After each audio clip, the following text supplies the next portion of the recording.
Hello everyone, நான் உங்க Vijay Gautham and welcome back to Gautham talk. So இன்னைக்கு நம்ம பார்க்க போற டாபிக் என்ன அப்படின்னு சொல்லி பார்த்தீங்கன்னா, விஜய் வந்து 41 நாள் ஆச்சு. என்னதான் பண்ணிட்டு இருக்காரு? ஸோ எங்க பார்த்தாலும் மின்தடை, எந்த இடத்துல பார்த்தாலுமே வந்து கரண்ட் போய்க்கிட்டே இருக்கு. கரண்ட் போகறனால பல இடத்துல வந்து உயிரிழப்புகள் ஆகுது. ஒரு பாட்டி வந்து கிட்டத்தட்ட வந்து அந்த மிஷினை வச்சு தான் ப்ரீத் பண்ணிட்டு இருந்தாங்க. அந்த பவர் கட் ஆனோன்னா அந்த மிஷினை வச்சு ப்ரீத் பண்ண முடியாம அவங்க இறந்துட்டாங்க. ஸோ இந்த மாதிரி நிறைய பேர் வந்து குழந்தைங்க ஹோம்ஒர்க் பண்ண முடியல, படிக்க முடியல. இந்த மாதிரி நிறைய குற்றச்சாட்டுகள் மின்தடையை பத்தி. ஸோ மின்தடை ஏன் ஆகுது அப்படின்றத பத்தி யோசிக்க மாட்டாங்க. ஸோ மின்தடைக்கு விஜயனா காரணமா அப்படின்னு சொல்லி கேட்பாங்க. இதே வந்து நம்ம பக்கம் அப்படியே திருப்புறதா தாவேக்கா சைடு இருந்து அதை திருப்பணும் அப்படின்னா எப்படி சொல்லுவாங்கன்னா, எதுக்கு எடுத்தாலும் எங்களே பழி போடாதீங்க, நாங்க தான் ஆளுங்கட்சி கிடையாது, நாங்க தான் எதிர்கட்சி ஆயிட்டோம், எங்க மேலே பழி போட்டீங்கன்னா எப்படி அப்படின்னு சொல்லி நேற்று சட்டசபையில முந்தா நேற்று கேட்ட உதயநிதி அவர்களுக்கும் இன்னைக்கு இந்த பதிவுல நம்ம வந்து அதை தெளிவா பார்க்க போறோம். ஸோ ஏன் மின்தடை ஆகுது, மின்தடைக்கான ப்ராப்பர் சொல்யூஷன் என்ன, விஜய் நான் கேட்குற மாதிரி 6 மாசம் டைம் கொடுத்தா மின்தடை சரியாயிடுமா அப்படின்றத நம்ம இந்த வீடியோல பார்க்க போறோம். ஸோ ஃபர்ஸ்ட் ஆஃப் ஆல் மின்தடை அப்படின்றது வந்து எப்படி நடக்குது அப்படின்னு பார்த்தீங்கன்னா, சில இடத்துல பவர் டிரான்ஸ்மிட்டர்ல நடந்த ஊழலா இருக்கட்டும், டிரான்ஸ்ஃபார்மர்ல நடந்த ஊழலா இருக்கட்டும், இல்ல அந்த அதிகாரிங்க பண்ற சதியா இருக்கட்டும், இல்ல அந்த அதிகாரிங்க கண்ட்ரோல்ல இருக்கிற அந்த ஒர்க்கர்ஸ் பண்ற சதியா இருக்கட்டும்.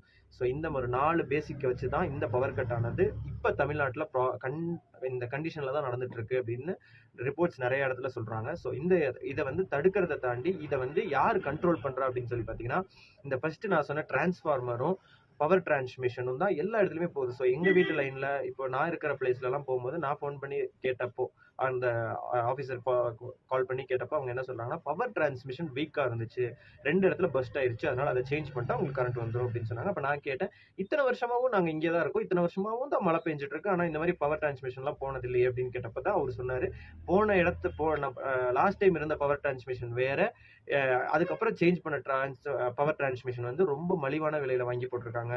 ஸோ அதனால அது உடனே மழைக்கு தாங்கல வெடிச்சிருது அப்படின்னு சொல்லி சொன்னாங்க. ஸோ ஒரு மிஷின்ல நடந்து ஒரு சின்ன சின்ன பார்ட்ஸ்ல இருந்து ஒரு டிரான்ஸ்ஃபார்மர் வரைக்கும் ஒரு இடத்துல நல்ல ஒரு அந்த ப்ராப்பரான பொருளை வாங்கி போடாம மலிவான விலையில கிடைக்குன்றதுக்காக அதை வாங்கி போட்டு அந்த ப்ராப்பரான ஒரு எக்யூப்மெண்ட்டை வாங்குறதுக்கான பணத்தை இங்க இருந்து எடுத்திருக்காங்க அப்படின்றது தான் உண்மை. ஸோ இதை வந்து சரி செய்யறதுக்கு தான் இப்போ வந்து டிவிகே கவர்மெண்ட்ல ஒரு ஸ்டெப் ஃபாலோ பண்ணியிருக்காங்க. என்னன்னு சொல்லி பார்த்தீங்கன்னா, 10 அதிரடி தனிப்படை அமைச்சிருக்காங்க இந்த மாதிரி இடத்துலலாம் வந்து சீரமைக்கிறதுக்காக. ஸோ இது வந்து உடனே பண்ணிட முடியும்னா அதுதான் விஜய் டைம் கேட்டது. ஒரு 6 மாசமா போருங்க, ஒரு 6 மாசத்துக்கு பவர் கட் ஆகும்னு நான் சொல்ல, இல்லை கரண்ட் வராதுன்னு நான் சொல்ல, பொறுமையா இருங்க. ஒவ்வொரு இடமா நான் சீரமைச்சிட்டு வந்துட்டு இருக்கேன், ஒவ்வொரு ஓட்டைகளா நான் அடைச்சிட்டு வந்துட்டு இருக்கேன். அந்த ஓட்டைகள்லாம் அடைச்ச உடனேயே நம்ம தமிழ்நாடு நார்மலா ஆயிடும், நார்மலான நிலைமைக்கு வந்துடும் அப்படின்னு சொல்றாங்க. ஸோ இதுக்கும் டிஎம்கேக்கும் என்ன சம்மந்தம்னு கேட்டீங்கன்னா, அந்த டிஎம்கே ஆட்சியில் நடந்த ஊழல் தான் இப்ப நம்ம வந்து அனுபவிச்சுட்டு இருக்க இந்த கொடுமை.